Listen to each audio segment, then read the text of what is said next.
Saturday, Celestial Seers. I received an email question. Why can some spirits touch you, move energy in this realm, and others can't? Spirits that can touch you or move objects have usually learned how to gather or harness energy, either from the environment or from you, the living person. It's like turning into the right radio frequency. So some spirits are simply better at syncing their vibration to this realm than others. Some of them are just better at syncing their vibration with the physical plane, is basically what I'm saying.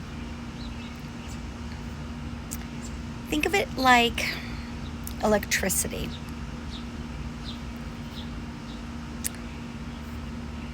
Some have the wattage to light a bulb, where others only produce a flicker. It takes a tremendous amount of energy to move something when you're in spirit form, but it's most definitely possible. When I'm doing readings, I'm raising my vibration and they are literally lowering theirs. Some are better at communicating with me than others, but it's not for a lack of trying. Also, you have to think about their experience and their intention.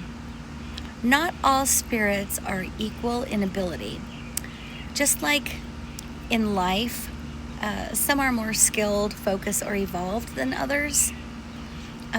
Just like people, because they're just spirits, they're people.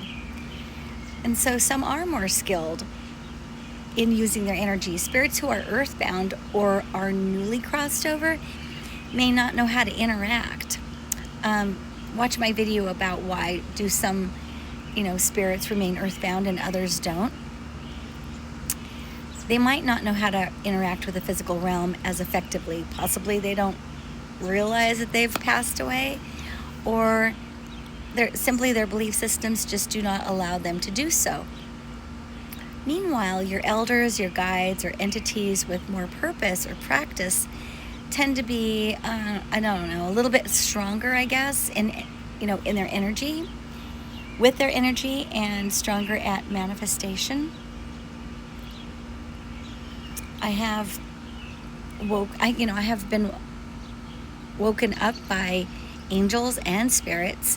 Have you ever been in bed and then your bed just shakes? So there is also permission and spiritual law. There are also unseen laws and boundaries in the spiritual realm, just like there are in the physical realm.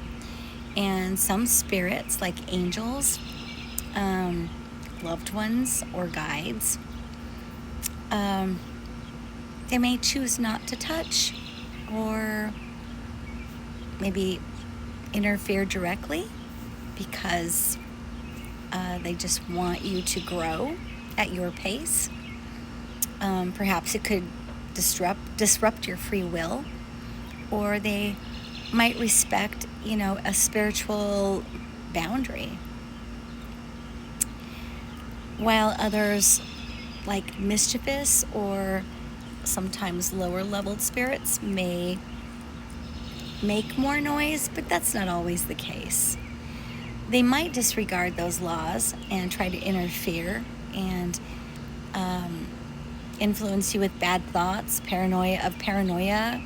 But just remember, that's not from God. And even if they can only do so much without energy or permission. Don't forget that you have free will. So your spirit, your soul will not allow anything to interfere with you or your life unless you agree to do so. Or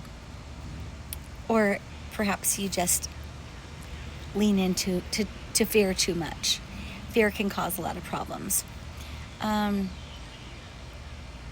So as far as like your own sensitivity and your state of consciousness, you might notice that during deep meditation or sleep, or when you're in the alpha theta state, you will probably have the ability to physically feel touched or communicated to by spirits. This is because your own vibration, number one, you're relaxed, you're not, you're open, and your vibration is closer to theirs. Their energy is more fluid and receptive. Now, high spiritual activity often happens where there's strong ambient energy, like, let's say, running water, storms, or a lot of quartz, like as in quartz crystal, rocks. But honestly, you still have free will and a choice. And if you don't want to be bothered, then you can just tell the spirit to go away, unless it's your loved one or an angel that is trying to guide you.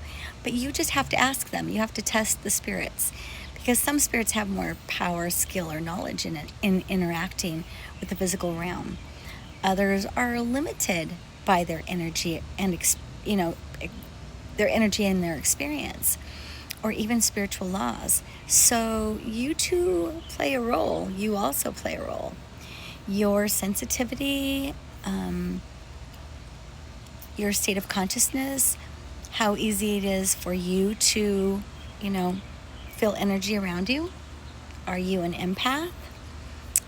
Your willingness to receive. Those are parts of what makes, I had some kind of fuzzy thing here. Those are things that, make contact possible.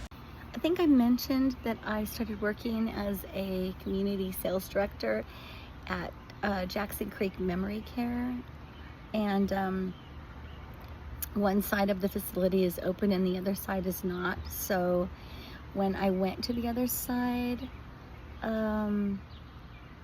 I had to clear my energy before coming home, because I think a few of them followed me home. They tend to like friendly, happy, and loving energy. So when they followed me home, they weren't evil or mischievous, nor did they try to hurt me. They were just simply trying to get my attention, because that's what they do. They want to speak to someone who can hear them and see them, so they can pass messages on to their loved ones who are still alive here on earth. Now, for me, I just, what I do is I do cord cutting. It's a technique to sever yourself from any energy or any spiritual energy or energy that has become connected to you. I have to kind of cover myself every time I go to work, because I will literally stand there with a glass of water or maybe a bag of chips, and it will be knocked right out of my hand. Again, it's not evil. It's not even scary. It's kind of funny. They are just simply trying to get my attention. So how about you? Have you experienced anything physical where you are actually touched, or where you can actually hear someone say your name, where you can feel your bed shake, or perhaps just someone touching your arm or leg while you're sleeping? It's really nothing to be afraid of. Again, I've had this gift since I was 3, and you just have to test the spirits. If they're bad, you'll know it. If you don't even want, if they're good and you don't even want them around, you can ask them to leave. It's really up to you.